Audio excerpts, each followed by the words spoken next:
سبيل الدموع سبيل مريح، تنهدى يا صاحي كي تستريح وبث الدعاء. عليكم ورحمة الله وبركاته. الحمد لله الذي أنعمنا بنعمة الإيمان والإسلام، والصلاة والسلام على سيد الأنام نبينا وحبيبنا محمد صلى الله عليه وسلم. اللهم لا علم لنا إلا ما علمتنا، اللهم علمنا ما ينفعنا وانفعنا بما علمتنا، إنك أنت العزيز الحكيم. فقال تعالى في كتاب الكريم وهو أصدق القائلين: أعوذ بالله من الشيطان الرجيم، بسم الله الرحمن الرحيم. يا أيها الناس اتقوا ربكم الذي خلقكم من نفس واحدة وخلق منها زوجها وبث منهما رجالا كثيرا ونساء، واتقوا الله الذي تساءلون به والأرحام، إن الله كان عليكم رقيبا. Alhamdulillah, marilah kita awali pertemuan kita bersyukur kepada Allah atas taufik dan hidayahnya, nikmat, kesempatan kita untuk beribadah dan kesempatan untuk bertobat. Salawat dan salam Allah sama-sama kita sampaikan kepada junjungan alam baginda Rasulullah sallallahu alaihi wasallam, Nabi yang telah mengantarkan kita, memberikan panduan dalam beribadah dan dalam bermuamalah. Salah satu ibadah yang penting dalam kehidupan kita adalah muamalah, bagaimana berbuat baik kepada anak yatim. Dengan rahmatullah, anak yatim definisinya adalah man mata abuhu wa huwa shaghir. Anak yatim artinya orang yang meninggal oleh ayahnya ketika ia masih kecil. Anak yatim bukanlah disayangi bukan karena miskinnya, tapi karena kurang kasih sayangnya. Jadi oleh karena itu ketika bicara anak yatim tidak bicara kemiskinan, tapi bicara tentang kasih sayang. Bicara tentang ada payung kebahagiaan. Ada orang yang menjadikan ayah karena ayahnya sudah tiada. Maka oleh karena itu jemaah rahmati Allah, sangat besar pahala orang yang menjadikan ayah bagi orang yang tak punya ayah. Dalam hadis Nabi yang akan kita bacakan nanti, bagaimana anjuran-anjuran menjadi kafil, menjadi orang yang menyantuni anak yatim. Nah, satu bab dalam hadis kitab Al-Adab Al-Mufrad, ya, babnya berbunyi babu kun lil yatimi kal abir rahim. Jadilah engkau bagi anak yatim laksana ayah yang penuh kasih sayang. Nah, jadi ini poin yang penting dalam kehidupan kita, menjadi ayah bagi yang tak punya ayah. Kalau yang sudah punya ayah, bahagialah. Ada tempat dia mengeluh, tempat dia bicara, ada tempat dia bermanjakan diri. Nah, jadi penting. Maka kenapa kadang-kadang anak yatim ini agak sedikit nakal? Bukan nakal, dia sedang mencari perhatian. Akhadul intibah, dia mencari perhatian. Nah, jadi yang dia cari bukan kekayaan, tapi yang dicari adalah kasih sayang. Jadi besar sekali kalau kekayaan bisa dicari, tapi kasih sayang mana negeri daerah yang dapat kita temui. Hanya pada hati orang yang berimanlah yang dapat menawarkan kasih sayang itu. Dengan rahmat Allah Subhanahu wa taala, maka marilah kita masuk dalam beberapa hadis Nabi sallallahu alaihi wasallam. Siapa tahu kita bisa menjadi ayah bagi mereka yang tak punya ayah. Hamba Allah yang dimuliakan, haddatsana Amr bin Abbas qala haddatsana Abdul Rahman qala haddatsana Sufyan an Ishaq an Abi Ishaq qala sami'tu Abdul Rahman bin Abazi, qala Daud alaihi salam, kun lil yatimi kal abir rahim. Kata Daud alaihi salam, jadikan engkau bagi anak yatim sebagai ayah yang penuh kasih sayang. Jadi kalau kita bicara ayah kasih sayang itu sering kita bicara Nabi Ibrahim. Ibrahim dari kata Abun Rahim. Jadi bahasa Ibrani Ibrahim, bahasa Arab Abur Rahim, ayah yang penuh kasih sayang. Maka di yaumul mahsyar kelak nanti anak-anak yang meninggal kecil nanti mereka berada di satu tempat yang pemandunya adalah Nabi Ibrahim alaihissalam. Betapa bahagianya mereka walau tak punya ayah, tapi kitalah sebagai ayahnya.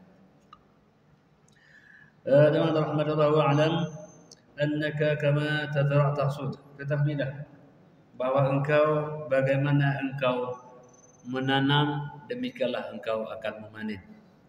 Orang yang nanam tomat dia tidak akan panen cabai.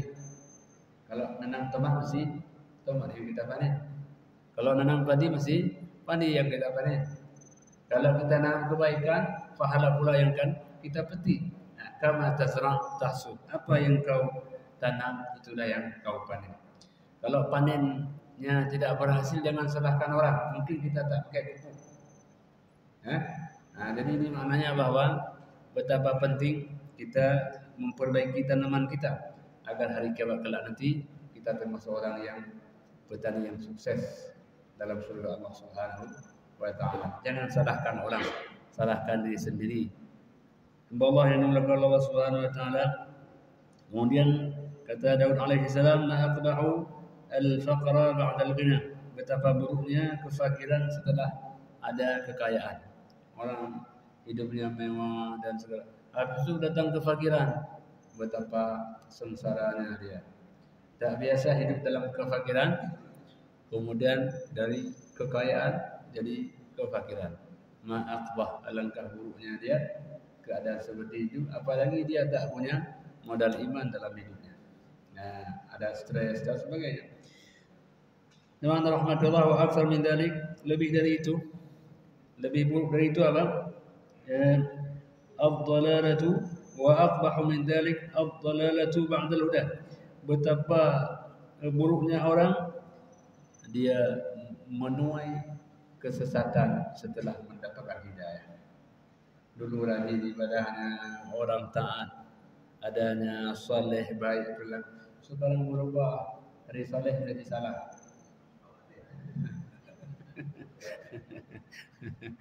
Dari hidayah dari dalalah. Dulu taat, sekarang jadi maksiat. Ini paling buruk. Waktu muda saleh balik, waktu sudah mau meninggal jadi orang salah. Masya Allah, ma'aqbah, alangkah buruk. Keadaan seperti itu. Maunya semakin dekat ajalnya semakin bertambah kebaikannya. Ini orang yang dapat hidayah ini. Jadi kalau ada orang yang makin beliau dekat dengan ajalnya, semakin tinggi kebaikannya. Itu apa namanya? Orang yang disayang oleh Allah. Dalam hadis Nabi sallallahu alaihi wasallam, "Idza arada Allah bi'abdin khairan yasta'miluhu." Kalau Allah hendaki kebaikan seseorang, Allah akan menggunakannya. Allah tidak biarkan dia. Allah memakainya. Jadi Allah tidak biarkan. Maka sahabat bertanya, wa kaifa ista'maluhu ya Rasulullah? Bagaimana Allah memakainya wahai Rasulullah? Apa maksud Allah pakai? Maksudnya kata Nabi, yuwaffiquhu ila amalil khairi qabla mautih. Allah berikan taufik kepadanya sebelum ajal menjemput jiwanya. Jadi ada teman kita satu. Biasanya beliau kalau imam salat tu dalam Ramadan tu 2 juz khatam dalam salatnya. Tapi hari menjelang ajalnya itu bukan 2 juz, 3 juz. Jadi ketika beliau hendak mendekati ajalnya, khatam itu dalam salat 3 juz. Ini maknanya apa? Meningkatnya kebaikan karena hendak bertemu dengan Tuhannya. Masya Allah, betapa puasnya orang seperti itu. Inilah namanya Allah kehendaki kebaikan kepada orang. Jadi maka betapa buruklah orang ketika dulu menjadi orang yang dapat hidayah, sekarang berada dalam dalalah. Dulu adalah orang yang taat, sekarang jadi orang yang bermaksiat. Ini betapa buruknya orang seperti itu. Karena ini hubungannya dengan masa depan, dengan hari akhirat, dengan hari yang tidak ada hari lagi seperti itu. Kalau dalam dunia, kalau gagal satu hari masih ada esok, esok masih ada lusa. Tapi akhirat, sekali orang gagal di sana, tidak ada harapan untuk dapat kembali. Betapa ruginya orang kalau sudah gagal akhiratnya. Jadi itu yang rahmat Allah Subhanahu wa taala, maka Allah mengatakan qad aflaha man zakkaha wa qad khaba man dassaha kadzabat samud bitarwaha in ba'atha ashqaha. Berbahagialah orang yang hidupnya itu membersihkan jiwanya. Buruklah orang dalam hidupnya mengotori jiwanya. Jadi, yang harus kita bersihkan setelah badan kita bersihkan mandi 3 kali sehari, bersihkan jiwa kita. Karena pembersihan jiwa itu akan menghasilkan kebahagiaan. Teman rahmati Allah Subhanahu wa taala, wa idza wa'adta sahibaka, kalau engkau pernah berjanji dengan temanmu, fa anjiz lahu ma wa'adta, maka tunaikanlah janjimu. Besok ngopi kita, ngopi tulis itu, besok ngopi, tulis. Setiap telah kita sampaikan besok kita akan kerjakan sesuatu, kita besok makan nasi goreng, tulis besok. Kenapa demikian? Kata beliau, fa in lam taf'al, kalau kau tak tepati itu, yuwarris bainaka wa bainahu adawatan, maka akan mewariskan engkau dengan dia permusuhan. Alah, mana ada dia. Dulu sebagai teman, sekarang berubah menjadi bukan teman. Kenapa? Karena tadi besok sudah makan nasi goreng, dia dah tunggunya. Enggak ada nasi, tinggal gorengnya. Jadi kita wa'ata sahibaka, kalau kau berjanji dengan tuanmu, dengan temanmu, fa'anjis lahu, maka tunaikanlah, tulislah. Ini jam sekian. Sebelum dia datang, kita pertama telah datang menunggu dia. Apa dia bilang? Hebat kali teman saya, masya Allah. Jadi kita diiklankan pada orang lain, itu teman saya. Belum saya datang dia sudah sampai nunggu saya. Itu kita menjadi apa? Menjadi nama yang terukir kebaikan dalam hatinya. Dijadikan contoh bagi orang lain dalam kehidupan kita. Fa'anjis lahu, maka tunaikanlah janji itu. Fa in lam taf'al, kalau kau tidak menunaikannya, yuwarris bainaka wa bainahu adawatan, justru teman berubah menjadi musuh. Ini kalau Nabi tidak, Nabi musuh berubah jadi teman. Nabi, maka oleh karena itu Nabi kalau tidak salah ada satu janji beliau dengan seseorang, 3 hari beliau di situ. Tidak balik-balik nunggu apa? Orang bilang dia bilang besok ya, besok betul tunggu. Besok jam sekian lewat dan apa sekian, Nabi masih menantinya. Betapa itu suatu hal yang luar biasa. Karena kata orang menunggu adalah sesuatu yang membosankan. Tapi karena sudah berjanji tadi, walaupun membosankan tapi tetap saya tunggu. Itulah contoh yang diberikan oleh baginda sallallahu alaihi wasallam. Jadi itu kata Daud alaihi salam. Kemudian itu dalam hal itu, yang kedua bagaimana memilih teman. Semua kita ada teman. Apa kriteria teman yang baik? Kata beliau, wa ta'awwaz billahi min sahibi idza dzukirta lam yu'inta wa idza nasita lam yuzakkiruk.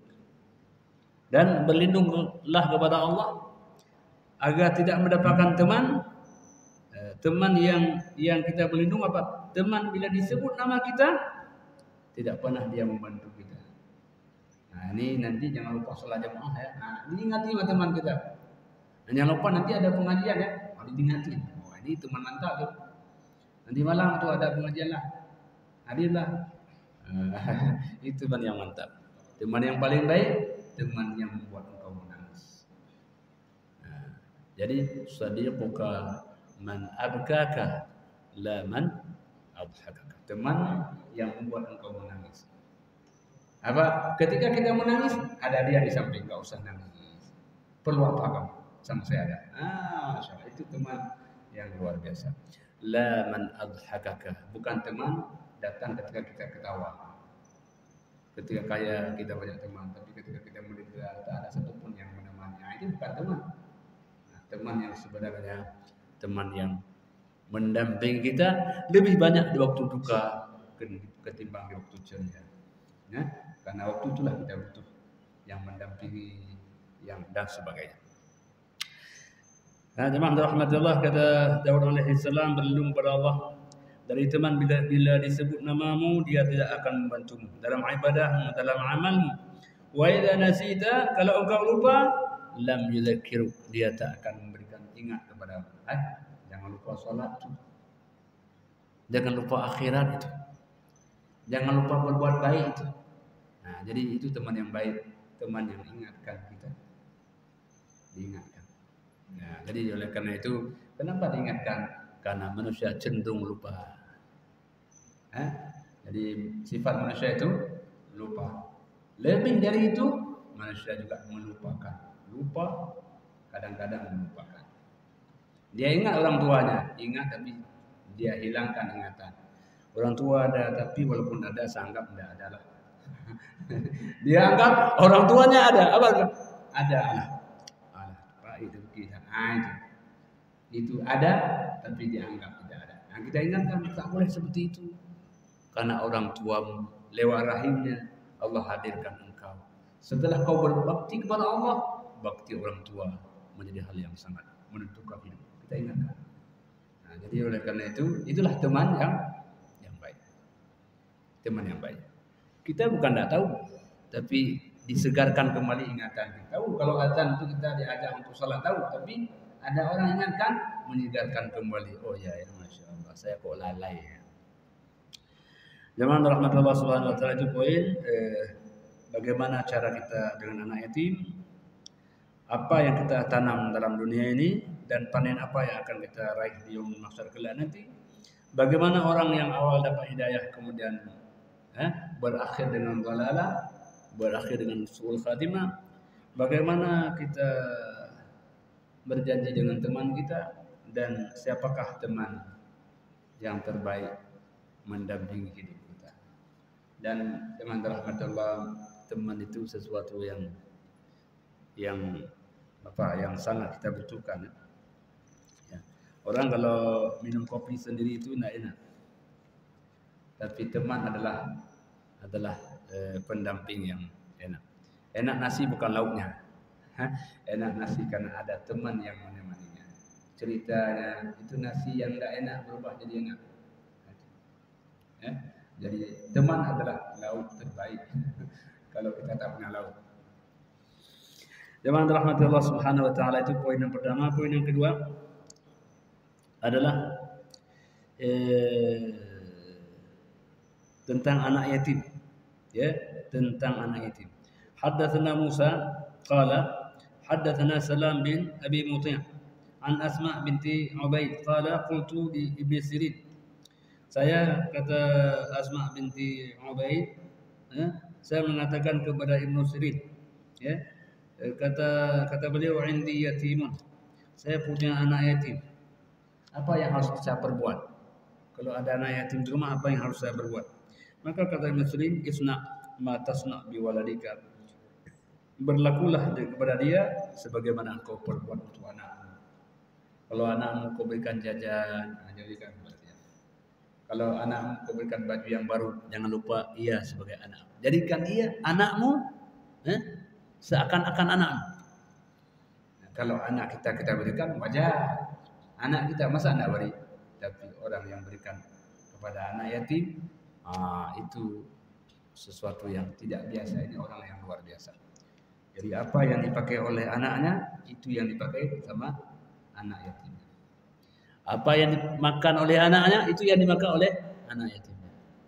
Betapa baginda sallallahu alaihi wasallam, beliau bahagia sekali ketika beliau berada di rumah Halimatus Sa'diyah. Nabi anak yatim dari kecil.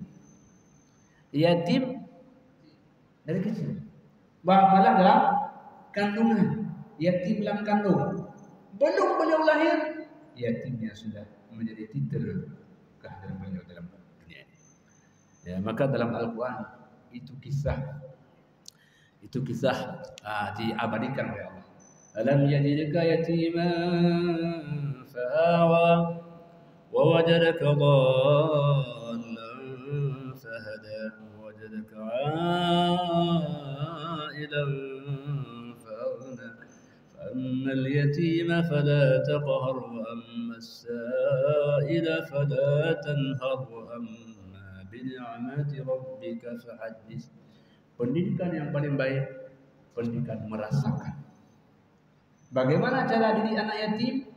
Sangatlah sempurna pendidikan kalau orang itu pernah menjadi yatim. Tahu rasanya bagaimana yatim itu. Kalau kita tidak pernah, mungkin hanya bisa dengar menceramahkan saja.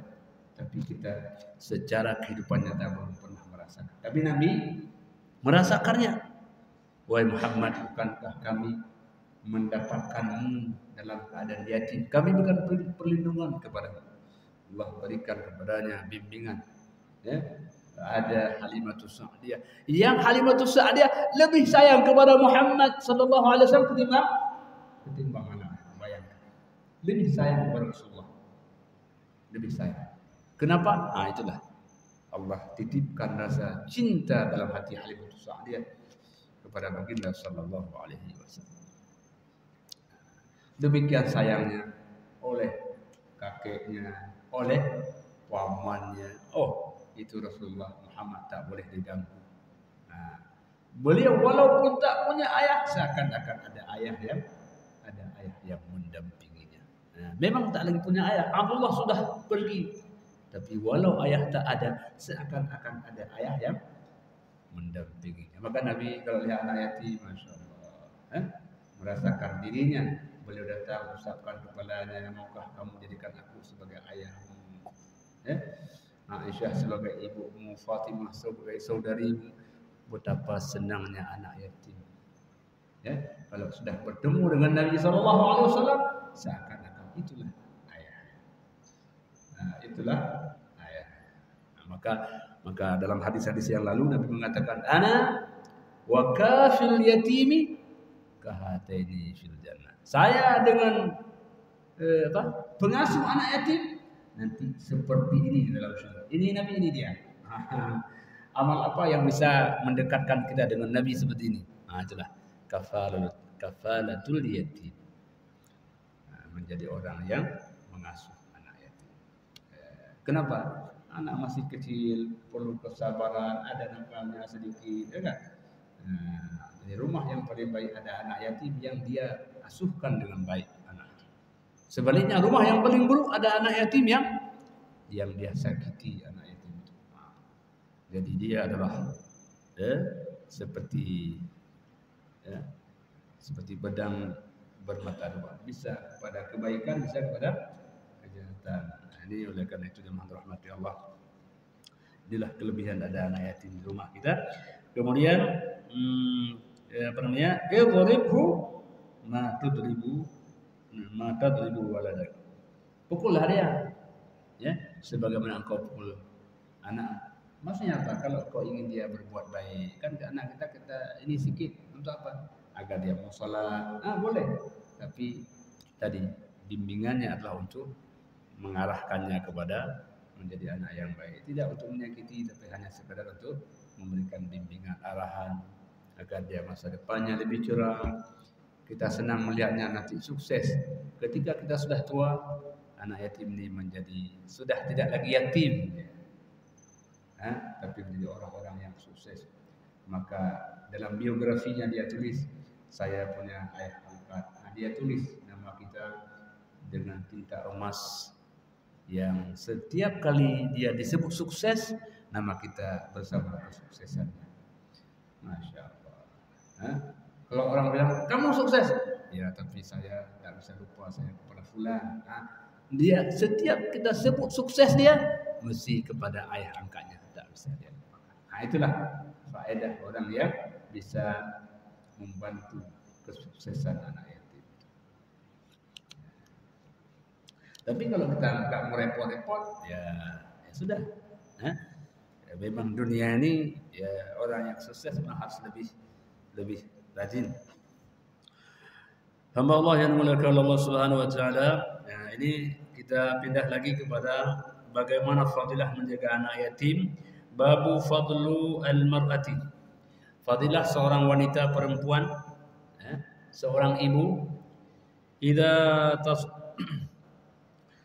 tasabbarat ala waladiha walam tazawwaj. Ya, jadi orang yang sabar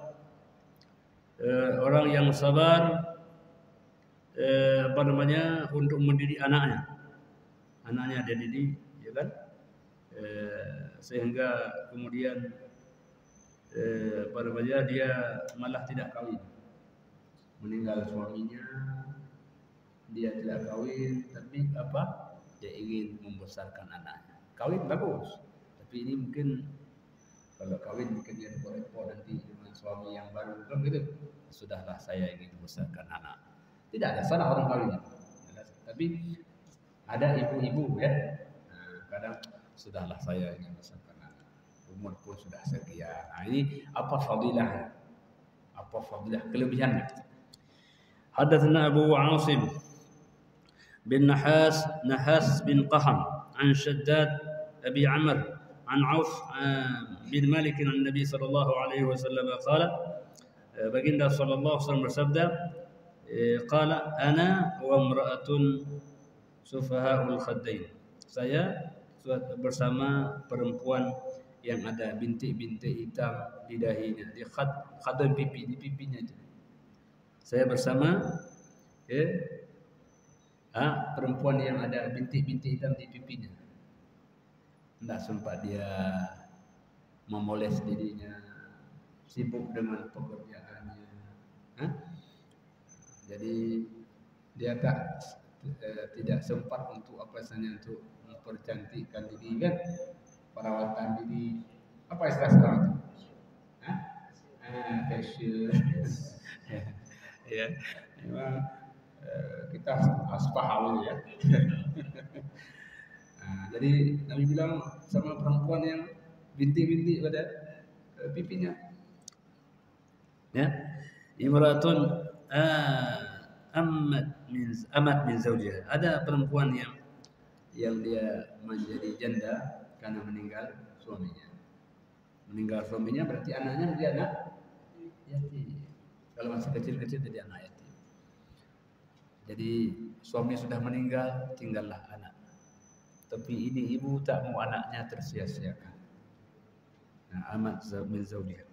Fa sabarat ala waladiha, dia bersabar. Hidupnya dia bersabar.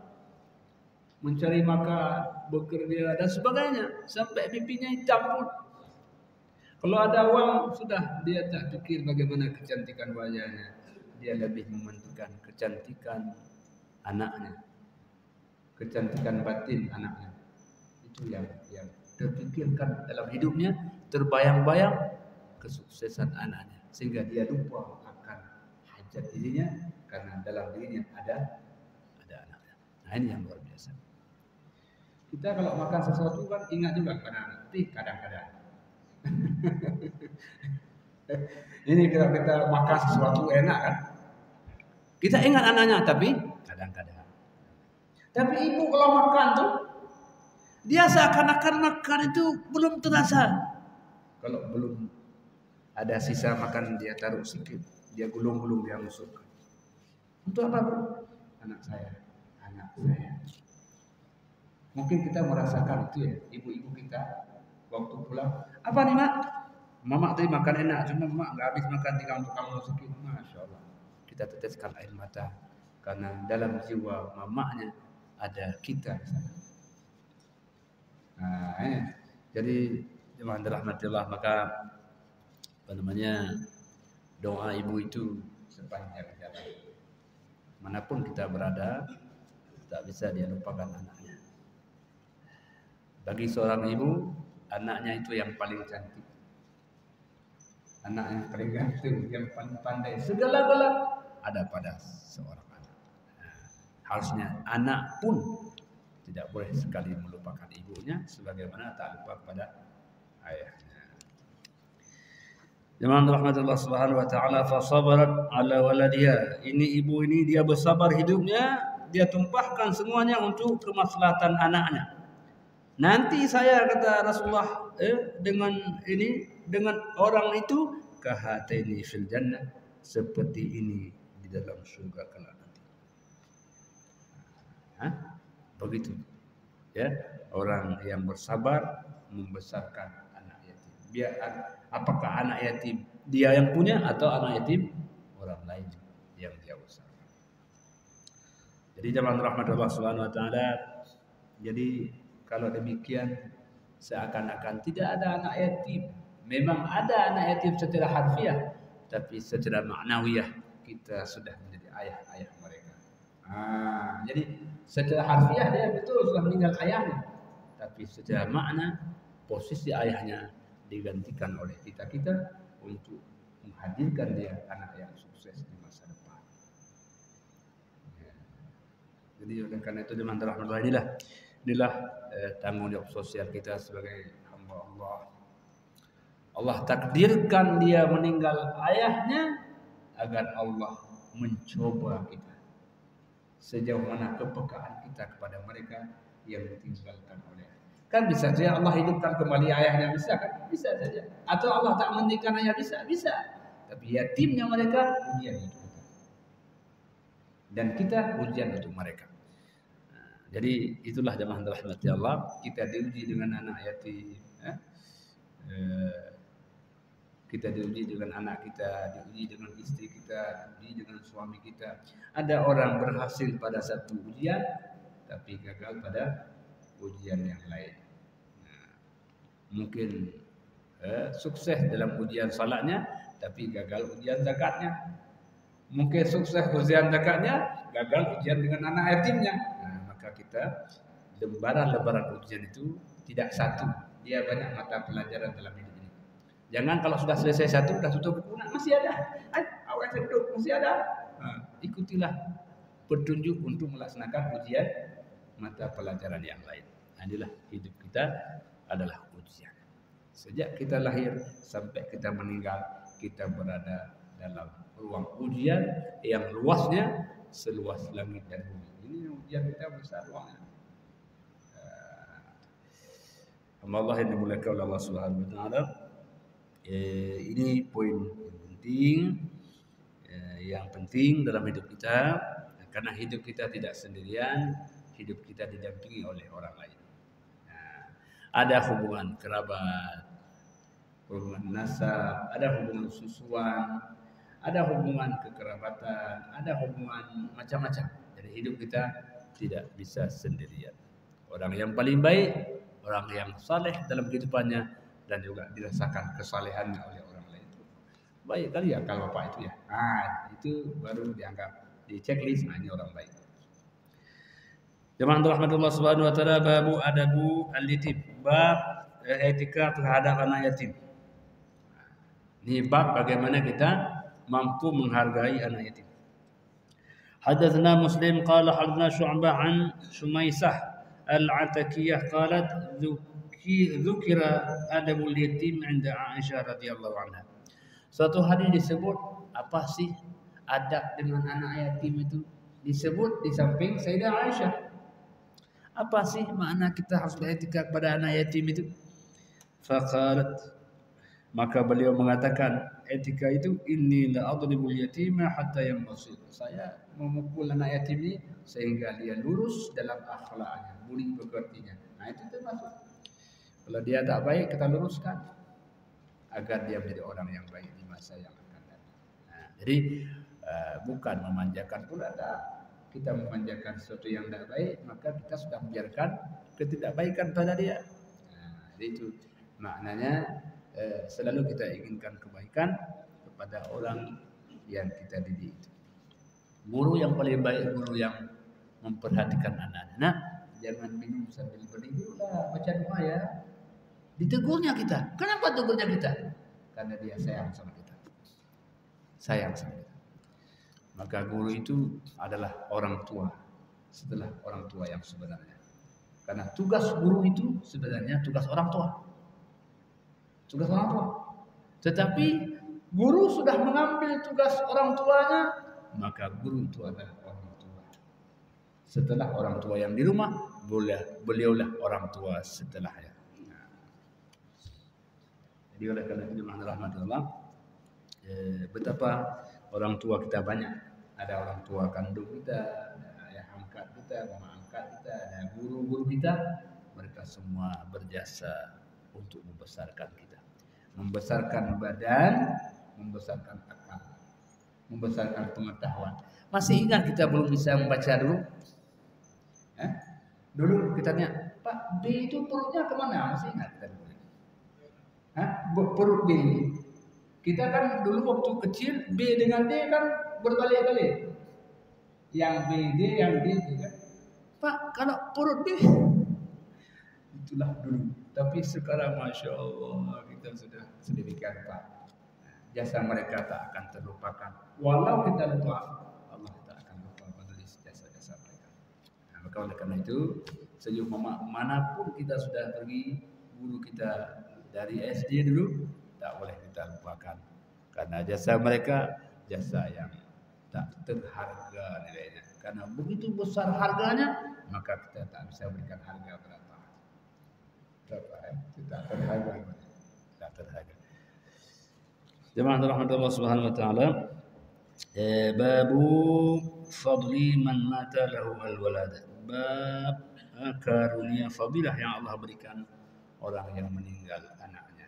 Tadi meninggal ayah. Kalau meninggal ayahnya namanya anak yatim. Ini yang meninggal anaknya.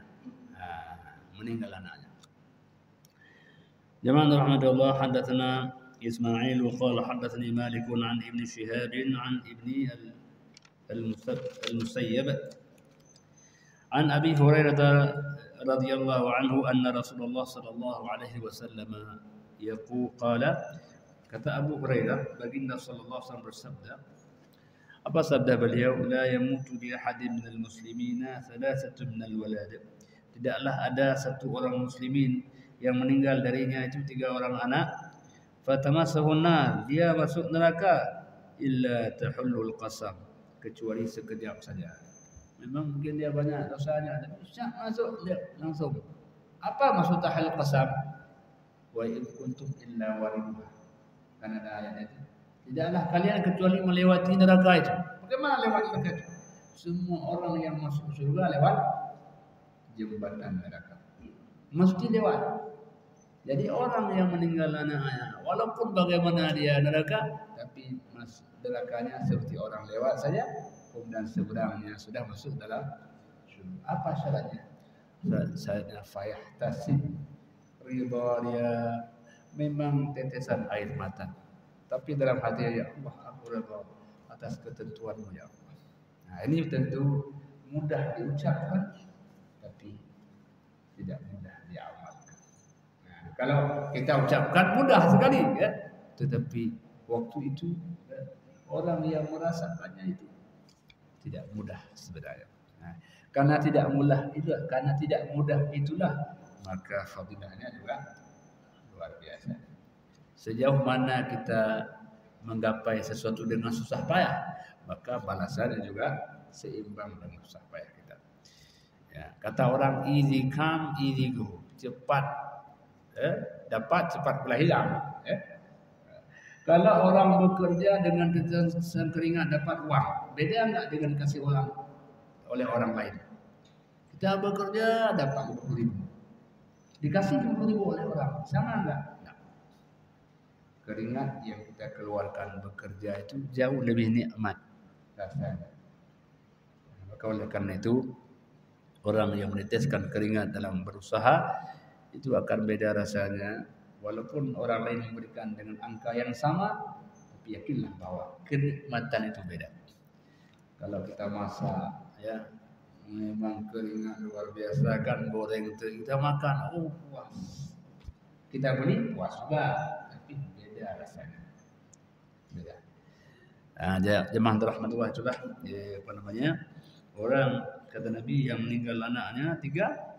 Kemudian tamassunna, dia tertimpa neraka, illa tahillul qasam, kecuali seperti tahillatul qasam, dia lewat saja, kemudian nyebrang menuju surga Allah Subhanahu wa taala.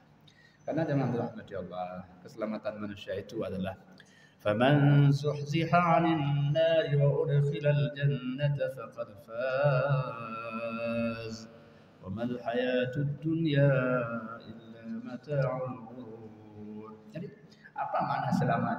Makna selamat itu adalah orang yang lewat jembatan neraka masuk dalam surga. Nah, itulah selamat. Itulah sukses. Itulah hakikat sukses manusia itu. Ya, kalau itu belum terlewati, maka kita masih berikhtiar berusaha, karena itulah puncak keselamatan. Sedikit lagi mau sampai ke sana, belum tergelincir. Itu ya Allah, sedikit lagi. Ya Allah, janganlah Engkau tergelincirkan kami, ya Allah. Ya, ini orang sedikit lagi, tinggal selangkah lagi, mungkin tak banyak ribah orang, tak bagaimana, genap tergelincir, ya sudah 50.000 tahun. Ya Allah, salim, ya Allah, selamatkan sampai menuju ke seberang. Itulah maknanya orang yang selamat dari jembatan neraka masuk dia dalam surga, maka itulah maknanya faz, keuntungan, kemenangan. Wa mal hayatud dunya illa mata'. Tidaklah kehidupan dunia ini kecuali kenikmatan yang mempesona. Nikmat kalau belum punya, kalau dah punya biasa saja. Kalau ada motor baru itu nikmat, tidak lama itu 2 hari, sudah 3 bulan biasa saja. Kita kalau ada motor baru tiap hari kita usap, kita bersihkan, tidak lama 3 bulan. Kalau sudah setahun, tidak lagi pernah kena air, kecuali ada hujan. Adalah wa mal hayatud dunya illa mata'ul ghurur. Tidaklah kenikmatan dunia ini kecuali mata kesenangan yang mempesona. Kita melihat kasrab seperti fata morgana, kelihatan ada air, padahal bukan, hanya fata morgana saja. Jadi oleh karena itu, teman rahmati Allah, orang yang